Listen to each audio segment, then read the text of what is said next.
Bonjour à tous, je suis Rodolphe Dehaye, je travaille dans la division partenaire de Microsoft et je suis ravi de vous accueillir sur ce webinaire pour parler de l'optimisation de la chaîne d'approvisionnement et de la prédiction de la demande avec deux partenaires Microsoft, Artefact et Expertime.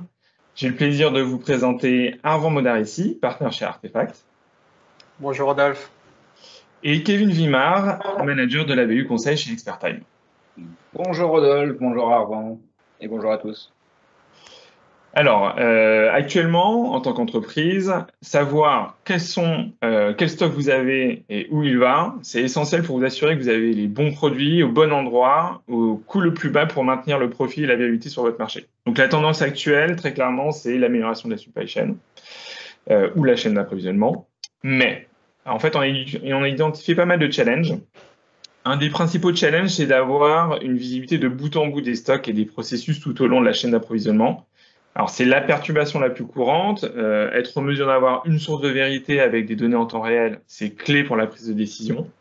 Ça, c'est le premier challenge. On a identifié également un deuxième challenge. C'est comment je réponds à l'évolution de la demande sur le marché.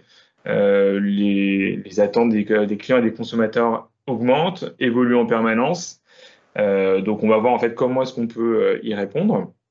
Un troisième challenge qu'on a identifié, c'est que les supply chains, les chaînes d'approvisionnement, en fait, sont de plus en plus complexes.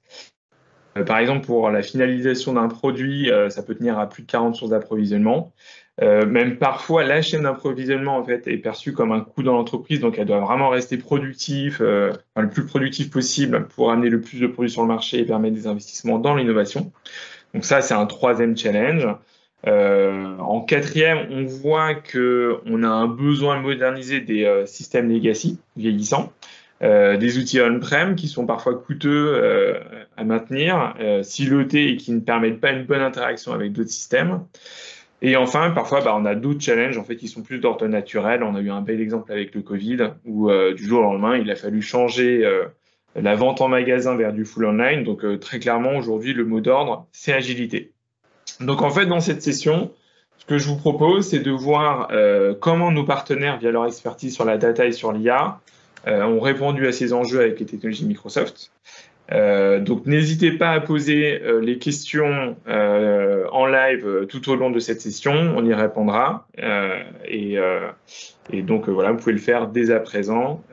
Donc je me tourne vers Arvan pour commencer cette session. Arvan, est-ce que tu peux te présenter et nous présenter Artefact en quelques mots?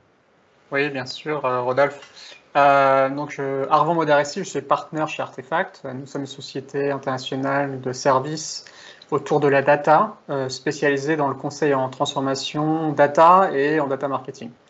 On est présent sur tous les continents, on aide un peu plus de 300 grandes marques dans le monde. On est un peu plus de 800 avec pas mal de métiers, donc des consultants, des data scientists, software engineers, etc. Et on aide nos clients, on va dire, sur toute la chaîne de valeur de la data, de la stratégie, l'audit de la maturité data, au déploiement de plateformes data, la data gouvernance et bien sûr le build et le run de use case, jusqu'à la formation, vraiment toute la partie change. Top. Écoute, super. Si on regarde en fait le sujet, pour toi, c'est quoi la supply chain et c'est quoi les grands enjeux data qui gravitent autour de la supply chain? Donc la supply chain, c'est on va dire pour tous les secteurs qui produisent et distribuent des biens physiques. Donc on va parler d'industriels, d'entreprises de pharma, de produits de consommation. Donc on va dire c'est tout le suivi bout en bout de ces flux produits. Et donc par nécessité, c'est vraiment, on va dire, la colonne vertébrale physique de l'entreprise. De fait de cette situation vraiment particulière d'entreprise, c'est une fonction qui va interagir quasiment avec toutes les autres fonctions de l'entreprise, aussi bien les fonctions support, l'IT, la finance, les RH, mais surtout, d'un point de vue métier, en end-to-end, depuis, on va dire, les acteurs externes comme les fournisseurs, jusqu'à les clients finaux, en passant par toute la chaîne de valeur de l'entreprise. Et du fait de cette position, en fait, historiquement, la supply chain a toujours été une fonction data-driven, qui consommait beaucoup de data, et où l'optimisation est toujours au cœur de ces enjeux. Ok. Très bien. Est-ce que, alors aujourd'hui, bon, j'imagine que vous êtes en relation avec des VP supply chain, des directeurs des opérations ou de l'approvisionnement. Est-ce que tu peux nous dire à quoi ils sont confrontés aujourd'hui et est-ce qu'il y a des tendances qui se sont accélérées avec la crise du Covid? Oui, bien sûr. Tu en as touché quelques mots. On peut préciser, il y a, on va dire, cinq macro-tendances. La première, c'est, depuis 10 ans, tous les nouveaux canaux qui sont développés, donc on va dire tous les industriels, que ce soit dans, on va dire, le manufacturing lourd, mais aussi l'agroalimentaire, la beauté, l'électroménager, étaient historiquement des entreprises de B2B, donc qui travaillent avec des clients finaux qui sont des entreprises, des distributeurs, des retailers, etc.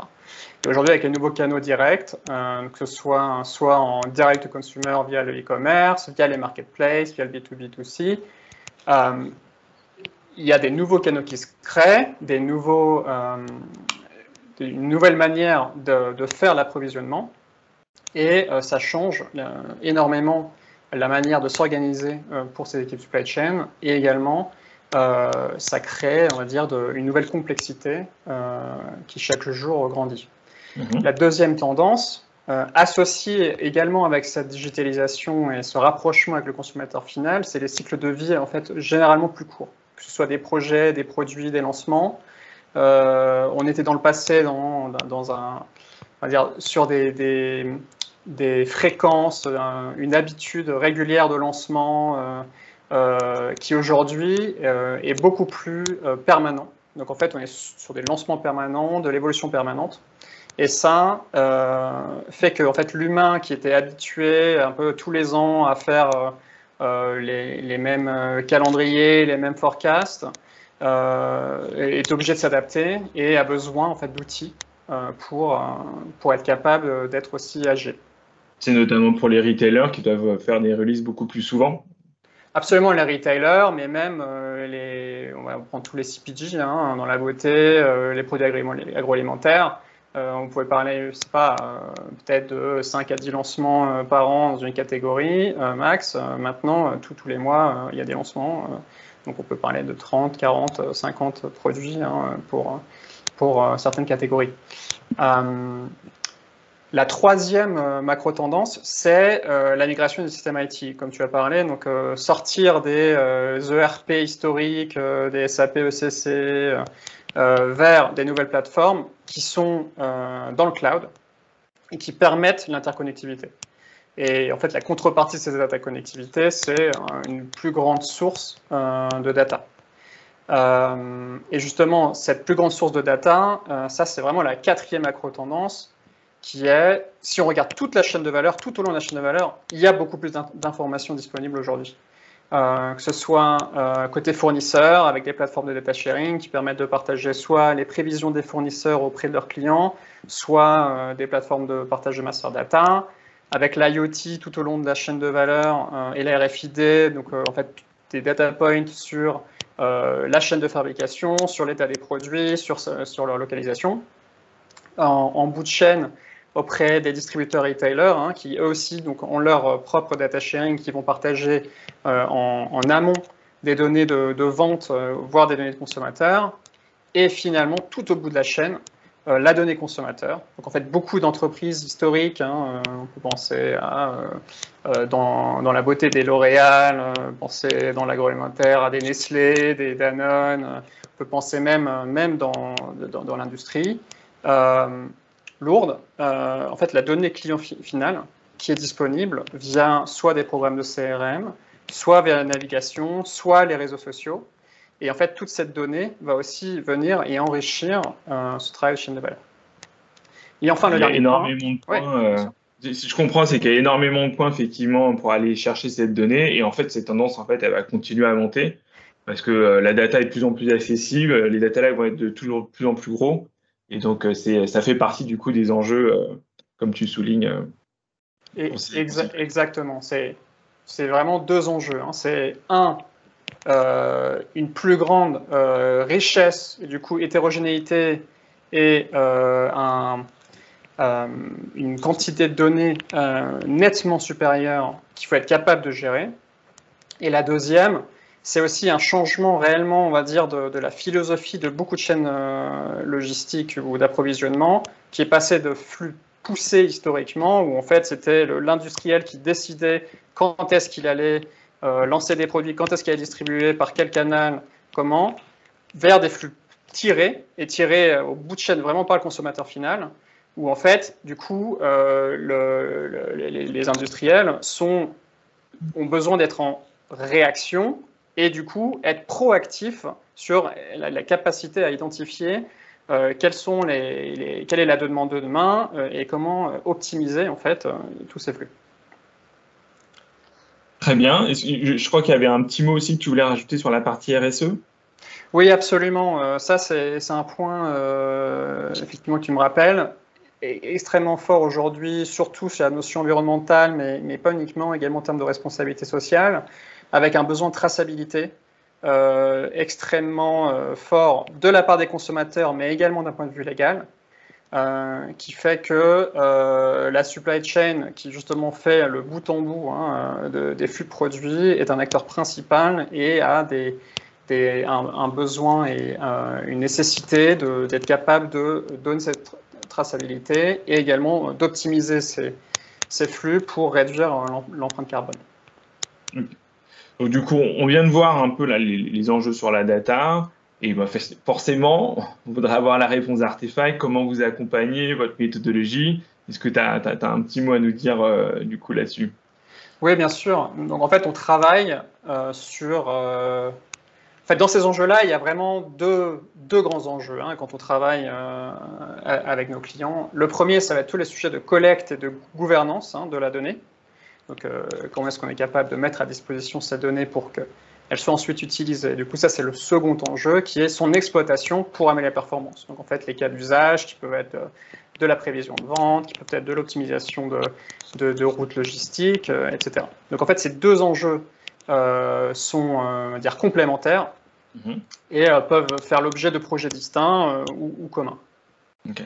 Et donc, tu as un use case très concret pour illustrer là, le propos, j'imagine. Oui, bien sûr. Donc, le premier use case, justement sur l'enjeu de collecte et de gouvernance de la donnée. Donc, on peut prendre un projet que l'on mène avec un acteur de l'industrie pharmaceutique. Donc, l'industrie pharmaceutique, c'est une industrie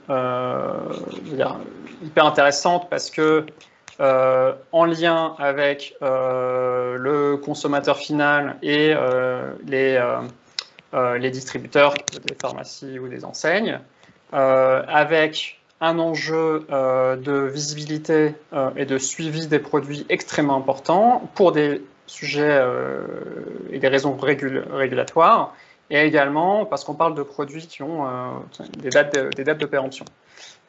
Et du coup, on parle de produits également qui coûtent cher. Et donc, en fait, le fait de passer les dates de péremption, par exemple, pour l'industrie pharmaceutique, peut coûter des dizaines de millions d'euros à l'échelle d'une business unit.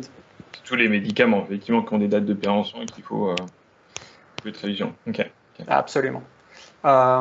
Et donc, on travaille vraiment avec notre client sur un objectif premier qui était pour eux la vision end-to-end en fait, des stocks sur tout l'ensemble de la chaîne logistique. Et quand on regarde le point de départ, c'est une complexité énorme au niveau des systèmes sources. Donc, on parle de 3 ERP, de providers différents, on parle d'un système de master data différent, de sources qui vont venir des distributeurs, et puis en plus, en top, des systèmes de business planning encore séparés. Donc, on parle vraiment d'un système extrêmement hétérogène. Et l'objectif, c'est d'agréger toute cette donnée sur une plateforme commune afin d'être mise à disposition pour faire ensuite des dashboards, des use cases. Et en fait, les étapes là-dessus, c'est réellement de créer ce langage commun de la donnée pour avoir pour que tout le monde se mette d'accord au sein de l'entreprise sur ce qu'est une vente, ce qu'est une une commande, ce qu'est un niveau de stock. C'est le fameux One Source of Truth, en fait, qu'on évoquait. Exactement. Exactement, tu as parfaitement raison. C'est ce One Source of Truth. Et ce One Source of Truth, en fait, c'est deux éléments. C'est un élément, on va dire, un peu conceptuel. Hein. Donc, c'est vraiment des définitions, des catalogues où on définit le produit. Et après, son incarnation physique, hein, qui est sur une plateforme. Et donc, en fait, quand on voit le travail exercé sur ces projets-là, c'est vraiment un projet fait en collaboration avec les clients ou avec les experts métiers, hein, qui viennent nous expliquer exactement quelle est cette donnée.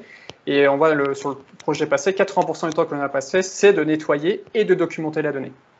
En termes de rapidité d'exécution, pour donner un ordre de grandeur, donc sur une business unit, hein, donc ça c'est vraiment un pays qui se source sur différentes usines, etc. En 3 mois, donc c'est 6 sprints de 2 semaines, on est capable de construire une plateforme qui va être ce single source of truth et de créer dessus un dashboard de visibilité end-to-end des stocks et de la demande. Ok. J'imagine qu'il devait y avoir aussi plusieurs dashboards en fonction des départements, des métiers, pour accéder à ces données-là. J'imagine qu'il devait y avoir plusieurs dashboards. Oui, absolument. Hein. Quand je parle d'un dashboard, en réalité, c'est une vingtaine de dashboards et de vues, hein, en fonction des différentes équipes à qui on essaie d'exposer la donnée. Bon, bah ça, c'est déjà un use case qui coche un peu toutes les cases qu'on avait. Parce qu'effectivement, il y a la modernisation des systèmes legacy, il y a la visibilité end-to-end des stocks. Donc, c'est hyper intéressant. Et je crois que tu as un autre use case à nous partager, mais qui est plus sur tout ce qui est prédiction de la demande dans le milieu CPG cette fois-ci, c'est ça? Oui, absolument. Et là, on pourrait dire que c'est l'étape d'après. Hein, c'est de dire, maintenant que j'ai ma donnée, qu'est-ce que j'en fais? Les dashboards, c'est bien, ça a une utilité absolument primordiale, mais derrière, on peut aller plus loin. Et donc, pour donner un ordre de grandeur, hein, sur les CPG en général, gagner de 10 à 10 points de précision en termes de prévision de la demande, ça permet de gagner de l'ordre de 1% de vente, hein, toutes choses étant égales par ailleurs.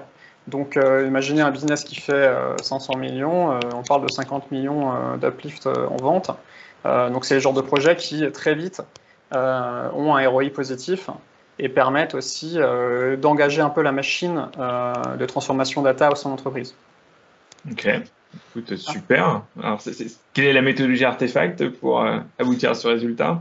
Ouais, alors là-dessus, en fait, une chose, c'est de faire un proof of concept sur un scope limité. Là-dessus, on va dire que beaucoup de gens y arrivent, hein, parce que finalement, on va adapter, on va tout faire en sorte à ce que ça fonctionne sur un scope limité. Vraiment, le challenge derrière, c'est de dire comment est-ce que ce modèle que j'ai fait une fois sur une catégorie ou sur une zone géographique, je suis capable de passer à l'échelle. Là-dessus, nous, on est capable de diviser par 2 le temps de rollout nos solutions sur la base de 3 volets. Hein. Le premier, c'est une base vraiment technologique, une méthode de déploiement, donc qui va suivre les pratiques de MLOps. On s'adapte. Ce qu'on construit, c'est un socle algorithmique qui est on va être flexible et qui permet de s'adapter à chaque situation. On va être capable de faire entrer, sortir différentes variables que l'on veut prendre en considération, ou même adapter les modèles algorithmiques derrière. Le deuxième, c'est on va dire, des équipes vraiment spécialisées sur ce type de projet, donc des product owners qui connaissent les produits data avancés, et en particulier le forecasting, des data scientists, data engineers, et surtout le plus important, c'est qu'ici, en fait, on travaille avec notre client. Donc, en fait, on n'est pas dans une approche de développement d'une solution un peu black box ou d'un software de service, c'est un processus de co-création où les équipes clients, donc les utilisateurs finaux, voire même des product owners clients, sont intégrés au sein de l'équipe pour le développer ensemble. Et pour orchestrer tout cela, c'est vraiment le troisième volet là, c'est la méthodologie de rollout. Donc avec notre expérience et on va dire les dizaines de rollouts qu'on a déjà fait dans différents pays, on est capable maintenant on a défini l'ensemble des standards, des points de contrôle qui permettent de tenir sous contrôle justement ce projet. Quelles sont les bonnes sources de données, comment utiliser un modèle, comment assurer la qualité, comment rendre le résultat à l'utilisateur final. Ce qui permet, comme j'ai dit, de réduire par 2 le temps le temps de rollout en ayant des niveaux de performance vraiment puissants. Hein. Donc, comme j'ai parlé, on peut gagner de l'ordre de 2 à 10 points de performance à un niveau industriel chez nos clients. Écoute, c'est top. Écoute, merci déjà pour ces deux use cases, c'est vraiment hyper intéressant. Je pense que ça peut être intéressant aussi de voir comment est-ce que ExpertTime de son côté, a piloté tous ces challenges que rencontre la supply. Je pense que du coup, on est un peu short en timing, du coup, je me permets en fait de me tourner vers Kevin. Kevin, est-ce que tu peux te présenter et nous présenter ExpertTime? Je peux, et tout d'abord, merci Arvan pour cette belle exposition des enjeux de la supply chain. Je pense que c'est des concepts importants à rappeler et tu les as très bien décrits. Donc ça m'évitera de le faire. Kevin Vimard, je suis manager conseil Apps and Data Azure chez ExpertTime. Donc ExpertTime, qui on est? On est une agence conseil et réalisation autour de la transformation digitale des clients sur les technologies Microsoft. Donc on est pure player depuis 18 ans et fidèle au poste, peut-être un des derniers restants, comme je le dis souvent. Et ça fait maintenant presque 11 ans qu'on travaille sur Azure. Donc voilà, l'avantage que l'on va avoir, c'est que tant c'est sur les sujets applicatifs, data ou collaboratifs, on apporte un retour d'expérience sur les problématiques de l'adoption avant le passage à la réalisation que l'on fait, bien sûr. Et c'est un point que je souhaite soulever parce que sur la data en particulier, on a bien trop longtemps considéré que le passage au cloud était assez facile à faire. Et d'ailleurs, les consultants data n'étaient pas forcément formés aux expertises DevOps, aux expertises sécurité, infrastructure. Et aujourd'hui, on se rend compte que quand on saute cette étape d'un point de vue accompagnement au changement, on n'a pas été mettre en place voilà, les bonnes thématiques. On parle souvent du Cloud Adoption Framework. Et ben, on risque d'aller droit dans le mur et surtout voilà, de ne pas fédérer autour du projet. Donc, c'est vraiment les axes d'accompagnement qu'on va essayer de mettre en place. En plus, bien évidemment, de la partie technique, en tant que pure player, on apporte ce degré d'expertise. Top, ok. Alors, c'est à peu près la même question que j'ai posée aussi à Arvan, mais en gros, on a parlé d'un challenge qui était de la visibilité end-to-end des stocks et des processus. Toi, est-ce que tu as un retour d'expérience en fait sur cette thématique? Alors, bien sûr, on a un retour d'expérience. Ce qui est marrant, c'est qu'il est assez similaire à celui d'Arvan. Hein. Je pense que voilà, le secteur pharmaceutique rassemble aujourd'hui beaucoup d'enjeux, est assez caractéristique d'un secteur en pleine transformation qui cherche à moderniser et à réduire le risque, surtout qui pèse sur son activité. Donc, on a aussi travaillé avec un gros industriel français du secteur de la pharmaceutique, alors pas le même qu'Arvan. Je pense en tout cas. Et ce qui est intéressant, c'est qu'on s'est aussi intéressé à ce fameux processus de bout en bout, voilà, ce end-to-end, ce end-to-end flow, pour apporter à l'entreprise que l'on accompagnait un certain contrôle. Donc on est sur les enjeux qu'on va appeler de l'usine 4.0 parce que voilà, avant d'avoir la supply chain, on a forcément les unités de production qui sont là pour délivrer ce qui va permettre de répondre à la demande et qui fait partie intégrante bien évidemment de la supply chain. Et l'idée, c'est comment est-ce qu'on peut avoir un contrôle sur ce flow end-to-end. Donc le concept que l'on a mis en place d'un point de vue solution, c'est ce qu'on a appelé une tour de contrôle de l'usine. La fameuse plant control tower que beaucoup de clients cherchent à mettre en place et qui est intéressante dans le secteur de la pharmaceutique parce que quand on parle pharmaceutique, on va parler de fabrication plutôt complexe, comme l'avait dit avant. On va travailler sur de la cellule vivante. Ce sont souvent des processus longs qui demandent du contrôle 24/24 et dont l'impact, en plus d'être un impact business, est un impact humain parce que quand on délivre des médicaments, forcément, c'est la santé du consommateur final hein, qui est en jeu sur des fois des maladies rares et dont la dépendance est extrême. Et on ne peut pas se permettre de délivrer déjà pour notre consommateur. Donc, on doit être en totale maîtrise de tous les paramètres et tout l'environnement qui entoure du coup la production de l'usine. Donc, le but de la tour de contrôle, la vision du projet, c'était quoi? C'est de pouvoir apporter une vision simplifiée, transverse et temps réel, ce que n'avait pas du coup l'industrie à ce moment-là, du processus de fabrication. À ça, on va y ajouter un peu de capacité d'analytics, du coup, pour pouvoir justement retirer de la donnée des informations et de la valeur qu'elle n'avait pas. Et le but, c'est quoi? C'est l'amélioration continue et du coup, l'amélioration de la performance opérationnelle de l'usine. Donc, Donc ça, c'était vraiment le pitch de départ, ce qui nous a amené à monter le projet. Ce qui est intéressant avec cette fameuse Control Tower, c'est que elle prend vraiment sens quand on regarde un peu les fameux 5V du Big Data. C'est-à-dire qu'on se rend compte que la Control Tower matérialise tous les enjeux que le Big Data, aujourd'hui, et les technologies dites du Big Data cherchent à atteindre. Donc, on va parler d'un volume de données important. Donc là, sur le projet, on énonçait quelque chose comme 4 milliards de données échangées sur le processus de fabrication de bout en bout. On va parler d'une donnée, le volume étant le premier V du Big Data. On va parler de la variété du Big Data. Arvan l'a exposé un peu plus tôt, hein, on est sur des ERP multiples. Il ne va pas y avoir que de l'ERP, d'ailleurs, on va être aussi sur des systèmes type centre de contrôle, on va être aussi sur de la saisie manuelle, des fois, sur tout ce qui est système de gestion de la qualité. Les opérateurs rentrent directement la donnée sur papier, par exemple, aujourd'hui. Donc la variété de données est vraiment un des enjeux clés du big data dans la maîtrise que l'on doit avoir. On va avoir un enjeu de vélocité, c'est-à-dire que là, on va chercher à avoir une fréquence au plus proche de la production de la donnée.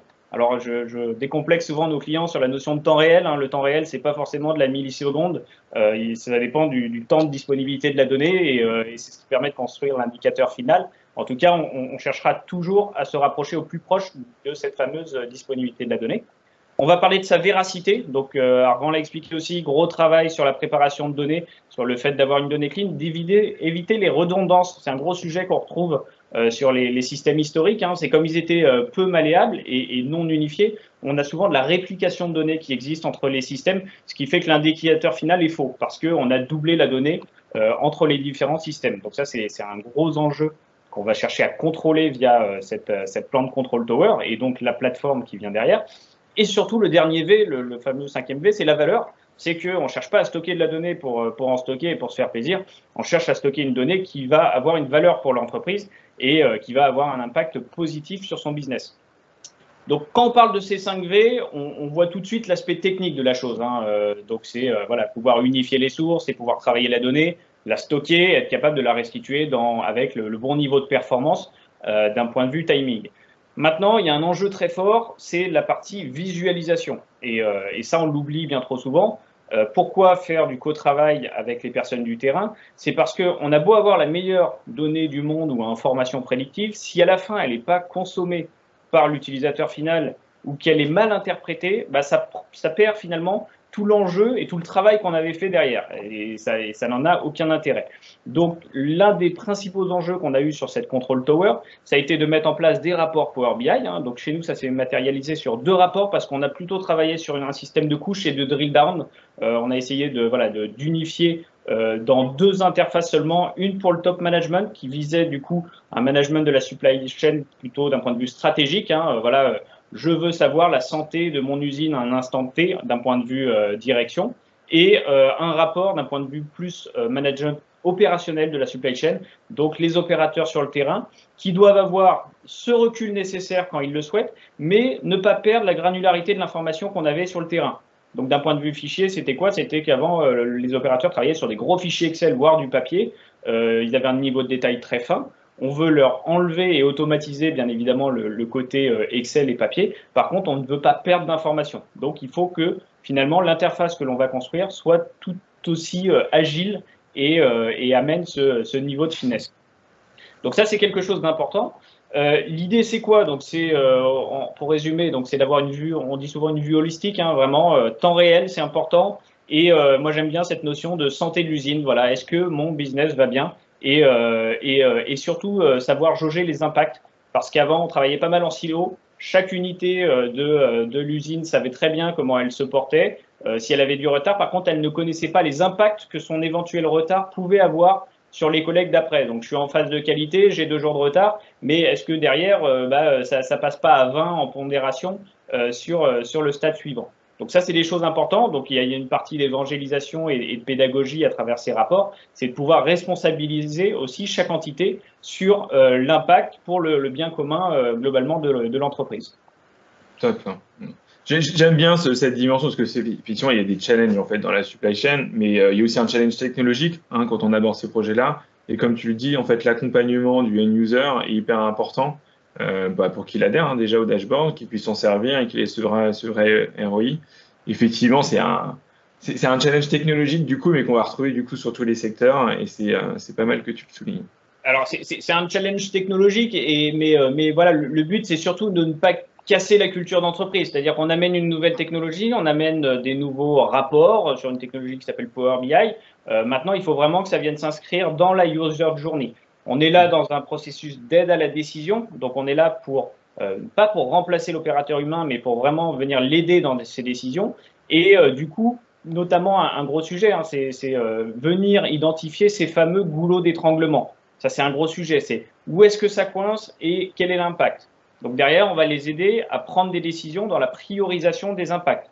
Je te donne deux petites illustrations qu'on avait, mais les scénarios sur lesquels on travaillait, c'est j'ai un bateau qui est bloqué en mer, du coup je risque de ne pas être livré en matière première. Quel est l'impact sur ma chaîne de production? Est-ce que je ne dois pas appeler un renfort sur une usine partenaire ou voisine parce que je risque de ne pas délivrer un pays entier en produits finis? L'autre exemple, c'est très souvent on travaille sur les produits finis et semi-finis. C'est un terme qui est important parce que le produit semi-fini, c'est des fois voilà, c'est l'assemblage de plusieurs produits semi-finis qui amène le produit fini. Et si ma matière, le médicament existe, mais que le carton n'est pas prêt pour permettre l'emballage et l'envoyer, finalement, mon produit fini sera en retard. Donc, on est obligé d'avoir ces informations pour pouvoir prendre les bonnes décisions. Des fois, tu as aussi plusieurs produits finis qui vont délivrer deux clients différents. Et ça, c'est important parce que sur le demand forecasting, si à un moment j'ai une demande croissance pour un des clients, je peux avoir tendance à vouloir le servir en premier, mais ce sera au risque d'impacter le second. Donc voilà, quel garde-fou et quels indicateurs de pilotage je mets à disposition de mes équipes pour prendre les bonnes décisions, minimiser l'impact et le risque. Top, ok. Écoute, déjà, merci pour cette illustration et ce use case. Vous êtes expert sur la data et sur l'IA. Est-ce que tu as des exemples, en fait, où vous avez utilisé l'IA dans la supply chain ou de l'automatisation ou du machine learning? Tu as des exemples sous le coude?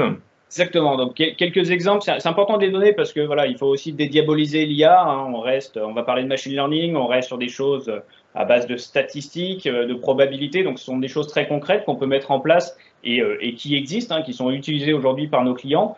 Les deux enjeux, par exemple, sur lesquels on a travaillé, donc c'est les notions de rupture de stock qui sont importantes. Le fameux OOS, l'out of stock. Il est important, pourquoi? Parce qu'il a un impact direct sur l'entreprise et il va venir diminuer la satisfaction client. Et on va travailler aussi sur l'inverse, le côté overstock, c'est-à-dire notamment dans le domaine où j'ai de la matière périssable, où je suis sur de l'alimentaire, dans la restauration, etc. C'est extrêmement impactant, c'est de la perte sèche et du coup de mal avoir calibré la demande en entrée nous fait vraiment le coût de l'entrepôt, du stockage est important, le coût de stockage est à prendre en considération et la perte totale du produit qui est détruit à la fin. Donc, qu'est-ce qu'on a fait pour ça? On a mis en place chez un de nos clients de la restauration un modèle de machine learning. L'idée, c'est quoi? C'est de pouvoir amener un pronostic plus précis et plus fidèle à la demande. Alors, on n'aura jamais tous les paramètres qui influent sur la demande parce qu'on en découvre chaque jour. Par contre, on en connaît les principaux aujourd'hui et on va travailler bien évidemment sur le stock qui est déjà à notre disposition pour pouvoir répondre à un premier niveau de demande. On va travailler sur les bons de commande qui sont ouverts, qui sont déjà donc ce qui est connu et maîtrisé de l'entreprise. Après, on va travailler sur ce qui est prévu. Donc là, on va travailler plutôt sur la statistique et sur l'historique du client, donc qui donne un certain niveau d'information sur ce qui pourrait se passer cette année à la même période. En général, on suit un certain nombre de tendances. Et après, on va rajouter aussi des sources de données plus atypiques, en tout cas plus nouveaux. On va travailler par exemple sur la démographie, sur le comportement. La démographie, ça peut être important dans le domaine de la restauration. Je travaille principalement, je ne sais pas, avec des touristes chinois. J'ai besoin de le savoir déjà, toute la notion de segmentation client derrière, en travaillant sur la notion de référentiel client unifié, pouvoir enrichir au maximum ma fiche client, va me permettre de savoir que voilà, c'est telle segmentation de clients qui vient à mon resto dans telle période, parce que c'est une période de vacances dans leur pays, et du coup que moi, ayant cette information, je vais prévoir plus. Et je vais adapter, du coup, le bon stock. Comment ça se délivre d'un point de vue solution technique? On est toujours pareil sur des rapports de pilotage, hein, donc à la fois qui montrent les informations de commande d'achat et le stock d'inventaire. On va être sur un modèle de machine learning qui est entraîné sur la donnée du client et sur les sources multiples qu'on a souhaité insérer dans le modèle. Et derrière, on peut aller jusqu'à la mise en place d'un workflow automatisé de génération des bons de commande. C'est ce qu'on a pu faire. C'est-à-dire que le client était assez satisfait du niveau de précision du modèle que l'on avait mis en place. Et il s'est dit, tout en gardant un contrôle de l'humain, on était sur du semi-supervisé, hein, c'est-à-dire qu'on proposait la commande automatisée et les achats la validaient, mais on préparait déjà au regard des informations qu'on avait la commande cible. Donc ça c'est vraiment un impact fort pour l'entreprise parce que, voilà, encore une fois, à stock plus juste, déjà on délivre plus et on a une satisfaction client unité, on évite les pertes et du coup on est vraiment en pleine maîtrise de notre métier. On va peut-être, si tu as encore 2 secondes, on va s'en servir aussi dans la réduction des risques. J'en parle rapidement, mais c'est souvent un sujet qui revient dans la supply chain. Oui, il y a encore 2 minutes. Donc c'est formidable. Et dans la supply chain, on a tout ce qui est maintenance prédictive qui est important parce qu'on sait qu'une pièce en panne dans une usine, ça peut être une ligne qui s'arrête, c'est une rupture de stock directe et impact fort. Donc si on peut anticiper et prédire les maintenances, c'est important. L'anticipation aussi de la rupture peut être importante dans la négociation des garanties avec les fournisseurs. Moi, je sais qu'on a accompagné un client qui était assembleur dans l'automobile, donc toutes les pièces ne venaient pas de chez lui dans le produit fini. Par contre, de savoir que telle pièce a un taux de rupture plus en amont que ce que l'on pensait, que ce que le fournisseur nous avait vendu, va nous permettre aussi d'aller chercher de la rétrocession, renégocier les marges sur les contrats de garantie et d'optimiser du coup vraiment la gestion de mon produit et de mes coûts d'un point de vue vente. Donc ça fait partie des concepts où l'IA vont pouvoir intervenir. Et puis peut-être dernier sujet, c'est le contrôle des bâches. C'est quelque chose d'important. Quand les camions partent, on a fait le plus dur, on a eu le produit fini, on l'a transformé, on est dans les temps. Si le camion sur l'autoroute, à un moment, voit tout son contenu déversé parce qu'il a été mal bâché, forcément impact direct sur le stock et la satisfaction client. Donc l'IA avec du computer vision aujourd'hui va nous permettre simplement de contrôler la qualité au départ avec une simple photo et dire à l'opérateur si on identifie un risque sur le mauvais bâchage du camion. Voici quelques exemples où l'IA va intervenir dans la supply chain. La reconnaissance visuelle, ouais, non, mais c'est finalement en fait on voit que des fois, en fait, on a cité pas mal de use cases sur différentes industries et on voit que les enjeux sont peut-être des fois différents, mais en gros, les problématiques sont assez similaires, en fait. Hein. Donc, ça peut être, c'est cross industrie. Exactement. Il n'y a pas un secteur aujourd'hui où on n'a pas cette notion de end-to-end et de process de bout en bout avec un client comme finalité. Donc, on retrouve les mêmes concepts, les mêmes besoins et à peu près, j'ai envie de dire, même des fois le même degré de maturité. Hein. C'est-à-dire que souvent, nos clients nous disent par pudeur, bon, je suis désolé, chez nous, c'est un peu archaïque. Je leur dis souvent, mais vous savez, c'est un peu partout pareil. Hein. L'évolution de la techno et de la mise à disposition du grand public est assez récente. Donc, l'accélération se joue aujourd'hui. C'est le bon moment pour y aller, surtout après une crise. Et on va peut-être voir pourquoi. Mais voilà, il faut vraiment se rassurer sur le fait qu'on n'est jamais en retard finalement. Si on en discute que maintenant, c'est le bon moment pour le faire. Top. Et écoute, c'est hyper intéressant. Déjà, je vous remercie tous les deux là pour ces retours d'expérience. On a encore un petit peu de temps, donc je vais certainement vous laisser après un petit mot là pour un mot de la fin, en fait, un mot pour conclure.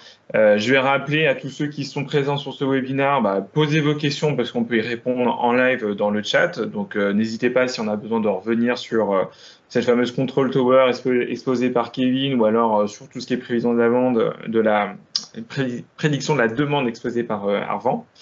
Moi, j'ai envie de souligner un sujet aussi qui me tient particulièrement à cœur, hein, avant qu'on passe au Q&A et à la partie conclusion, c'est la durabilité. Hein. Ça fait partie des challenges, hein, on l'a évoqué tout à l'heure. On parle beaucoup de data et selon une source IDC, on va générer plus de données au cours des 3 prochaines années que ce qu'on a généré sur ces 30 dernières. Et c'est un sujet important parce que j'ai une autre stat, il y a 90% de la génération Z pense que les entreprises doivent prendre des mesures sur les questions sociales et environnementales. Et pareil, il y a 2/3 de cette génération qui tiennent compte de la durabilité lors des achats. Et ils sont même prêts à payer plus cher pour avoir des produits durables. Donc on voit que pour l'entreprise, la durabilité, ça fait partie des enjeux. Moi, je voulais vous dire un petit laïus sur Microsoft, parce que de notre côté, la réduction carbone, on en a fait vraiment une stratégie. Ça fait partie même du modèle d'opération de notre supply chain. Ça ne concerne pas que notre supply chain, hein, d'ailleurs, ça concerne toute l'entreprise et voire même notre cloud. On a annoncé des engagements hyper ambitieux d'être carbone négatif d'ici 2030 et même de retirer toutes les émissions de carbone qu'on a fait depuis la création de Microsoft en 75 et on se commit là-dessus à peu près à horizon de 2050. Et c'est hyper challenging, hein, parce que ça passe par le tracking des réductions de carbone. Il faut qu'on réduise de moins 50% les scopes 1, 2 et 3. Alors, je ne veux pas détailler les scopes, mais il y a des scopes directs et indirects. Il y a toute une stratégie où on va se retirer de la dépendance du diesel, utiliser des énergies renouvelables, de mieux consommer l'eau. Hein. Un data center, ça consomme pas mal d'énergie d'eau, et donc c'est optimiser tout ça. Donc, on a pas mal de commitments et on est en mesure de fournir des statistiques qui disent que voilà, de migrer un environnement on-prem vers notre cloud Azure, ça a des impacts positifs sur les émissions de carbone. Donc voilà, je voulais faire un petit laïus, un petit point, un petit clin d'œil là-dessus, puisque c'est hyper important. Il nous reste à peu près 10 minutes, donc on continue à répondre en chat, mais je vais me tourner vers chacun d'entre vous, hein, déjà par Arvan, si tu as un petit mot à dire, quelque chose que tu voudrais rajouter ou une conclusion. Écoute, je te laisse la parole pendant 2-3 minutes si tu le souhaites. Oui, bien sûr. Merci, Rodolphe. Comme l'a dit Kevin, je pense il y a 2 points hyper importants. Le premier, c'est le niveau de maturité. Faut pas que ce soit un complexe pour les entreprises et que on utilise des mots compliqués, hein, on parle de techno, data platform, d'IA, etc. En fait, à la fin, on se ramène toujours à vraiment des problématiques de bon sens. Hein. C'est-à-dire que c'est quel est mon objectif business, c'est maximiser mes ventes, réduire mes pertes, quelle est la donnée dont j'ai besoin et comment je l'active. Et en fait, cette problématique-là, tout le monde aujourd'hui la vit. C'est vrai qu'il y a certaines différences. On peut penser que les entreprises, on va dire, plus proches du consommateur final, hein, on voit pas les retailers, on parle peut-être des CPGs, sont peut-être sur le papier plus avancés que d'autres industries plus lourdes, hein, qui historiquement fonctionnaient avec peut-être aussi des temps différents. Et en réalité, ce qu'on voit, c'est que non, hein, c'est que même les industries plus en amont hein, de la chaîne de valeur, aujourd'hui, ont accès à beaucoup de données clients, ont accès à beaucoup plus d'informations tout au long de la chaîne de valeur, et donc ils sont également confrontés aux mêmes problématiques. Et qu'il n'y a pas, en fait, personne ne doit essayer de se cacher et d'éviter ce type de transformation, sachant que c'est une transformation non seulement technologique, mais également humaine, hein, donc des manières de travailler, de manières de penser le travail. Et d'où l'importance du partenaire. Alors, on l'avait dit, hein, la co-création, ce type de méthode. Voilà, le partenaire, j'ai envie de dire, a essuyé les plâtres. Le cloud existe depuis 10 ans. On a vu des choses, on a appris, on a des retours d'expérience à faire, et on est là vraiment pour construire ensemble. La transformation, elle s'envisage sur le long terme, parce que voilà, même s'il y a des quick wins, il y a des résultats qui vont arriver très rapidement parce que vous avez des points de pénibilité évidents. Par contre, la transformation globale de l'entreprise, on la verra à 3, 5, 10 ans, et du coup, trouver le bon partenaire est important. Parce que apprendre à se connecter, c'est réussir les projets ensemble, c'est savoir où est-ce qu'il va y avoir de l'accompagnement en changement plus important à faire pour quel type de métier chez vous. Et c'est des sujets qui ne sont pas à prendre à la légère. Voilà, on peut pas arriver chez vous en disant voilà la control tower, voilà l'IA et servez-vous-en. C'est comme toute découverte technologique. Il faudra qu'on vous laisse le temps de vous y faire, de dédiaboliser et de vous mettre en confiance sur la prise en main de ces nouvelles solutions innovantes. Et je pense qu'on a fait le tour, Rodolphe.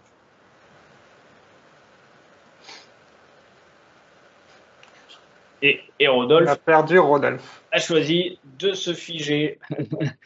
Donc en tout cas, merci Arvan pour ce partage de table ronde. Je découvre Artefact aujourd'hui aussi et c'était extrêmement enrichissant de t'écouter. Je pense qu'on partage les mêmes enjeux et il faudra autant de partenaires Microsoft engagés sur ces sujets-là que de clients qui ont besoin d'accompagnement. Et puis du coup, j'espère qu'on aura l'occasion de se recroiser.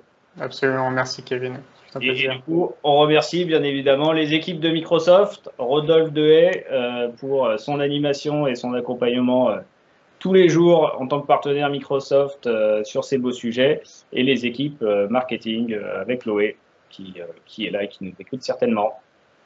Merci à tous. Merci Kevin, merci à tous, merci Chloé. Et on vous laisse répondre aux questions du coup. On répondra dans le chat.